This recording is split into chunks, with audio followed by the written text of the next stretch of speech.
பாப்பா, நீ பாஷாவோட ஒய்ஃப் தானே? இங்க என்ன தனியா நின்று இருக்கீங்க? இல்ல, நான் ஒர்க்குக்கு வேற போகணும், டைம் ஆச்சு, பஸ் வேற மிஸ் பண்ணிட்டேன். என்ன பண்றதுன்னு தெரியாம அதான் நான் யோசிச்சுட்டு நின்னுட்டு இருக்கேன். அப்படியா? சரி, நீ எங்க போகணும்னு சொல்லு பாப்பா, நான் வேணா உன்னை ட்ராப் பண்ணிடுறேன்.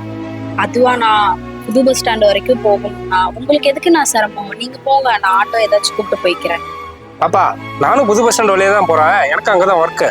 உட்காருங்க, நான் ட்ராப் பண்ணிடுறேன். ஓகேண்ணா, ரொம்ப தேங்க்ஸ்ண்ணா.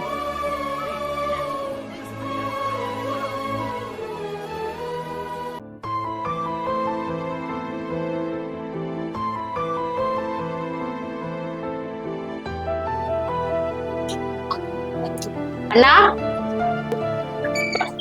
அக்கா சொல்லுங்கக்கா.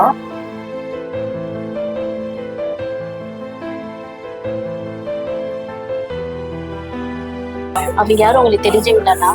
யாரும் தெரியலையே, என்கிட்ட எதுவும் சொல்லலையேக்கா. சரிங்கக்கா, ஓட்டு நான் பேசிக்கிறேன்.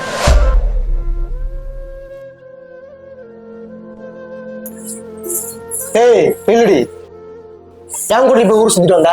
ஏங்க, சும்மா வாய்க்கு வந்தபடி எல்லாம் பேசாதீங்க, வார்த்தையை கொஞ்சம் அளந்து பேசுங்க. நீ காலையில ஒருத்தன் கூட வண்டியில போறத பார்த்துட்டு தான் பக்கத்து வீட்டு சௌந்தர்யா அக்கா வந்து என்கிட்ட வந்து சொல்றாங்க. அதை நான் கேட்க கூடாதா?